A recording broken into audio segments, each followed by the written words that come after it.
Bismillahirrahmanirrahim. Assalamualaikum warahmatullahi wabarakatuh. Alhamdulillah wa syukurillah, kita berjumpa kembali di channel ini.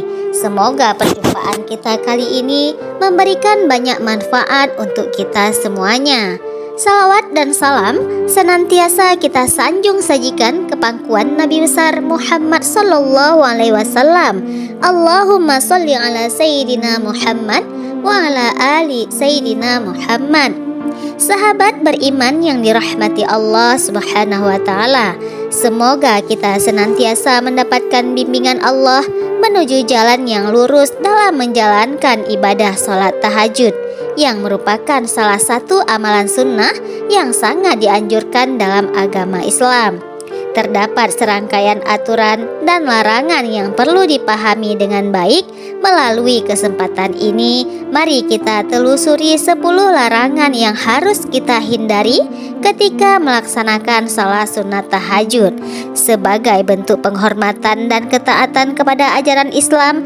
Dengan pemahaman yang mendalam terhadap larangan-larangan ini, diharapkan kita dapat menjalankan ibadah tahajud dengan sepenuh hati dan sepenuh dengan kekusukan, sehingga mendekatkan diri kepadanya dengan lebih baik lagi. Namun sebelumnya, sempatkanlah walau hanya menulis sholawat kepada Nabi kita tercinta di kolom komentar. Semoga menjadi pemberat timbangan amal baik kita di akhirat kelak. Allahumma sholli ala sayyidina Muhammad wa ala ali sayyidina Muhammad. Yang pertama adalah salat tahajud hanya pada malam Jumat saja. Dalam ajaran Islam, terdapat larangan untuk mengkhususkan malam Jumat dengan ibadah tertentu, termasuk salat tahajud. Hal ini berdasarkan hadis yang diriwayatkan oleh Imam Muslim. Janganlah kalian khususkan malam Jumat dan malam-malam lainnya dengan qiyamul lail atau salat malam. Hadis riwayat Muslim. Larangan ini bertujuan untuk menghindari bid'ah atau penghususan hari-hari tertentu dengan ibadah yang tidak dicontohkan oleh Nabi Muhammad.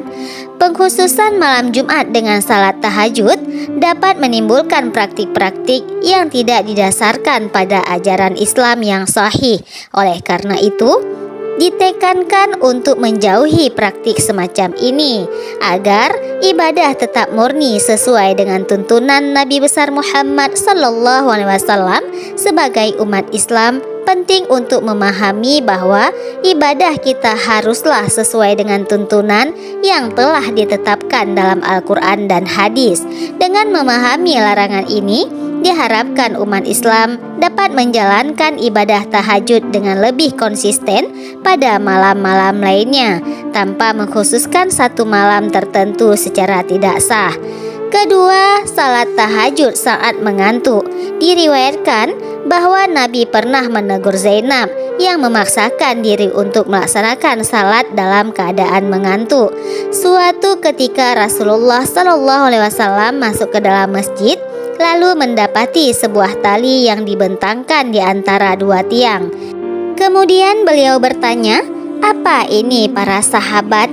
"Ini adalah tali milik Zainab. Ketika ia salat berlama-lama hingga kelelahan, maka ia bersandar dengan tali itu." Rasulullah kemudian bersabda, "Lepaskanlah tali itu. Kalian harus salat ketika dalam keadaan segar. Jika kelelahan, maka tidurlah." Hadis riwayat Bukhari dan Muslim. Rasulullah memberikan nasihat yang bijaksana kepada umatnya tentang pentingnya menjaga kesehatan fisik dan mental saat melakukan ibadah, termasuk saat salat tahajud. Beliau menekankan bahwa jika seseorang merasakan sangat ngantuk dan lelah, lebih baik untuk beristirahat daripada memaksakan diri untuk melaksanakan sholat. Ini menunjukkan beliau memahami pentingnya keseimbangan antara ibadah dan kesehatan. Dengan demikian, larangan untuk melaksanakan salat tahajud saat mengantuk adalah pengingat akan pentingnya menjaga kesehatan dan keseimbangan dalam menjalankan ibadah. Ini mengajarkan untuk kita tidak mengorbankan kesehatan fisik dan mental kita demi ibadah, karena Islam mengajarkan kesederhanaan dan keseimbangan dalam beribadah. Ketiga, salat tahajud secara berlebihan, misalnya bertahajud semalaman setiap hari. Rasulullah telah memberikan peringatan, "Demi Allah, akulah orang yang paling takut kepada Allah dan paling bertakwa kepadanya di antara kalian. Tapi aku kadang berpuasa dan kadang tidak. Aku mengerjakan sholat malam dan juga tidur. Dan aku juga menikahi perempuan. Siapa yang membenci sunnahku, maka ia tidak termasuk golonganku." Hadis riwayat Bukhari dan Muslim. Peringatan yang disampaikan oleh Rasulullah menegaskan pentingnya menjaga keseimbangan dalam menjalankan ibadah, termasuk salat sunnah tahajud. Meskipun salat sunnah tahajud adalah amalan yang sangat dianjurkan, mengabaikan kesehatan fisik dan kebutuhan lainnya dengan bertahajud semalaman setiap hari dapat menjadi bentuk ekstrim yang tidak diajarkan oleh Nabi Muhammad Rasulullah. Rasulullah sendiri mencontohkan bahwa beliau menjalankan salat malam, namun juga memberikan waktu untuk istirahat dan kebutuhan lainnya seperti makan, minum, dan berinteraksi dengan keluarga. Ini menunjukkan pentingnya menjaga keseimbangan antara ibadah dan kebutuhan lain dalam kehidupan sehari-hari. Dengan demikian, untuk melaksanakan salat tahajud secara berlebihan mengingatkan kita untuk tidak melampaui batas dalam menjalankan ibadah, tetapi menjaga keseimbangan dan kebijaksanaan sesuai dengan ajaran yang diajarkan oleh Nabi Muhammad SAW. Yang keempat, sholat tahajud dengan tidak konsisten. Nabi pernah berpesan kepada Abdullah bin Amr bin As, "Wahai Abdullah, jangan kamu seperti si fulan, dulunya rajin salat malam, lalu sekarang ia meninggalkan bangun malam." Hadis riwayat Bukhari dan Muslim. Pesan yang disampaikan oleh Nabi Muhammad kepada Abdullah bin Amr bin As mengingatkan kita akan pentingnya konsistensi dalam menjalankan ibadah, termasuk salat tahajud. Menjalankan ibadah dengan tidak konsisten seperti hanya melakukan salat tahajud pada beberapa waktu tertentu atau meninggalkannya secara tidak teratur dapat mengurangi keberkahan dan manfaat spiritual yang dapat diperoleh dari ibadah tersebut. Rasulullah memberikan perumpamaan tentang seseorang yang awalnya rajin dalam menjalankan salat tahajud, namun kemudian meninggalkannya.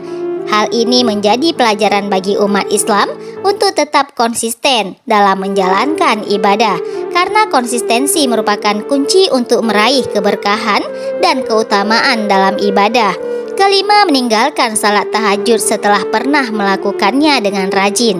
Ada yang dulu rajin melaksanakan salat malam dan tahajud, namun sekarang meninggalkannya.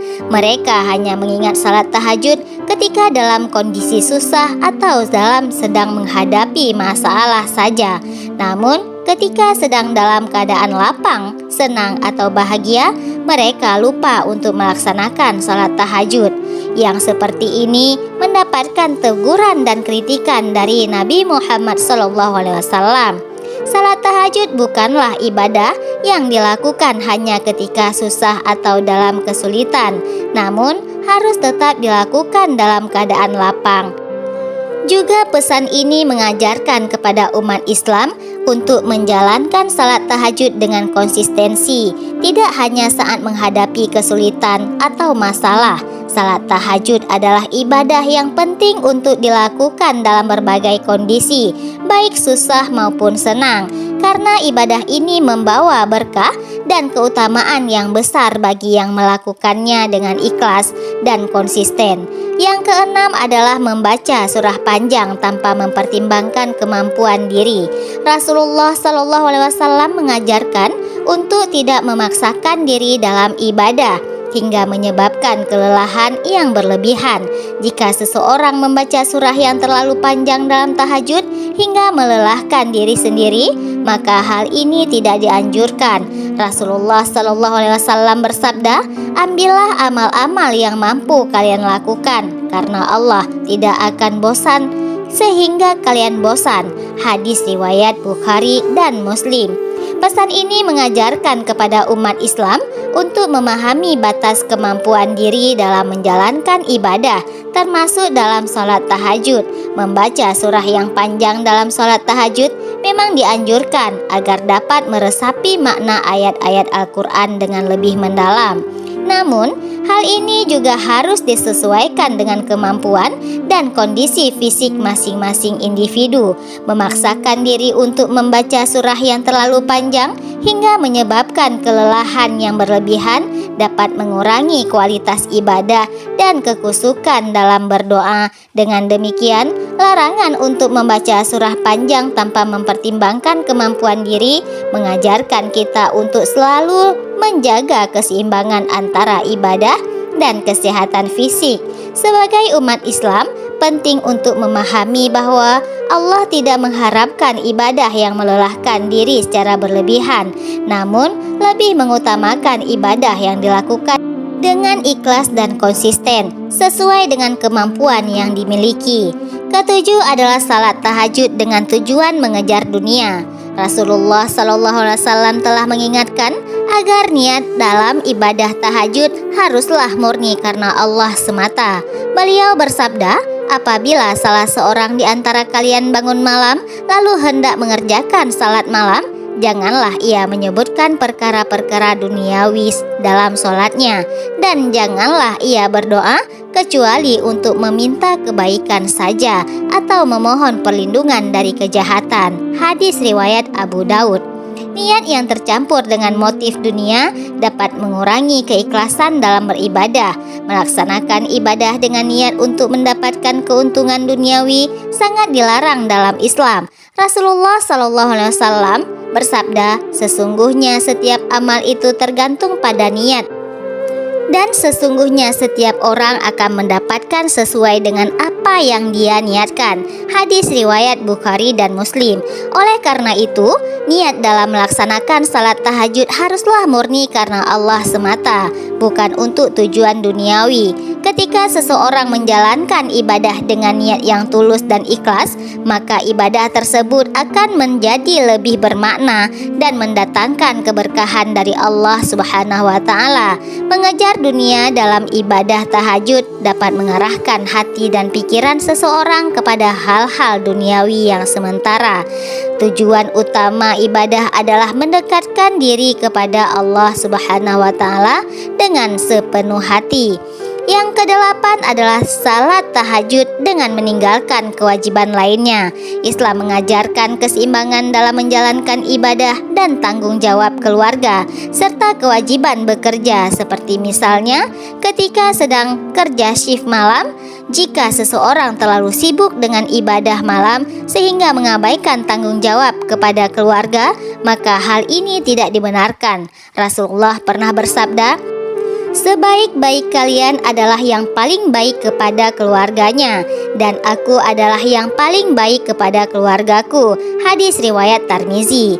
Meskipun salat tahajud sangat dianjurkan, namun hal itu tidak boleh mengganggu kewajiban lainnya, seperti mencari nafkah untuk keluarga. Pesan yang disampaikan oleh Nabi Muhammad mengingatkan umat Islam akan pentingnya menjaga keseimbangan antara ibadah dan tanggung jawab dunia. Meskipun ibadah tahajud memiliki keutamaan yang besar, namun tidak boleh dilakukan dengan mengorbankan kewajiban dan tanggung jawab lainnya, terutama terhadap keluarga dan pekerjaan.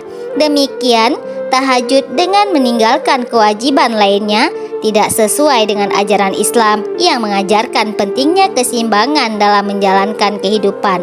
Sebagai umat Islam, kita diingatkan untuk tetap menjalankan ibadah dengan konsisten dan seimbang, tanpa mengabaikan kewajiban lainnya, yang juga merupakan bagian dari perintah Allah. Yang kesembilan adalah tahajud dengan mengabaikan kesehatan.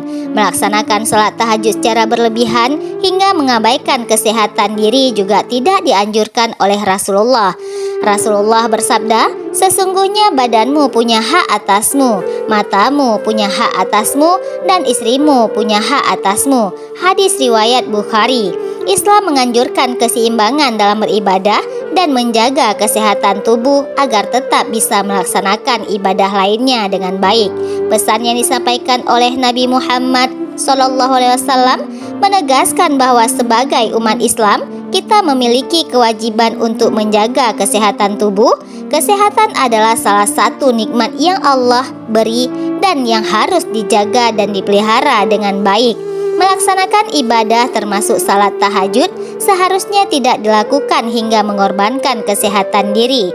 Dalam Islam, keseimbangan antara ibadah dan menjaga kesehatan tubuh sangatlah penting. Menjaga kesehatan tubuh memungkinkan seseorang untuk melaksanakan ibadah dengan lebih baik dan konsisten, serta menjalankan kehidupan sehari-hari dengan lebih produktif dan bermakna. Yang ke-10 adalah menyebarkan kesombongan dan ria. Sufyan Ats-Tsauri mengingatkan, tahajud di malam hari adalah salah satu ibadah yang paling rentan terkena ria. Seorang hamba mungkin bangun di malam hari untuk salat bukan karena Allah, tetapi karena ingin dipuji oleh orang lain. Ini menjadi peringatan bahwa larangan dalam Islam. Tahajud juga meliputi upaya menjaga niat yang ikhlas semata-mata untuk Allah. Ria atau kesombongan adalah penyakit hati yang dapat merusak keikhlasan dalam beribadah. Rasulullah SAW bersabda, sesungguhnya amal itu tergantung pada niatnya, dan sesungguhnya setiap orang akan mendapatkan sesuai dengan apa yang dia niatkan. Hadis riwayat Bukhari dan Muslim. Dalam Islam, penting untuk menjaga keikhlasan dalam beribadah, termasuk dalam melaksanakan sholat tahajud. Ibadah yang dilakukan dengan niat yang ikhlas semata-mata untuk Allah akan mendapatkan pahala yang besar di sisinya. Oleh karena itu, menyebarkan kesombongan dan ria dalam melaksanakan sholat tahajud adalah tindakan yang tidak dianjurkan dalam agama Islam. Semoga dapat bermanfaat untuk kita semua. Wallahu a'lam bishawab. Wassalamualaikum warahmatullahi wabarakatuh.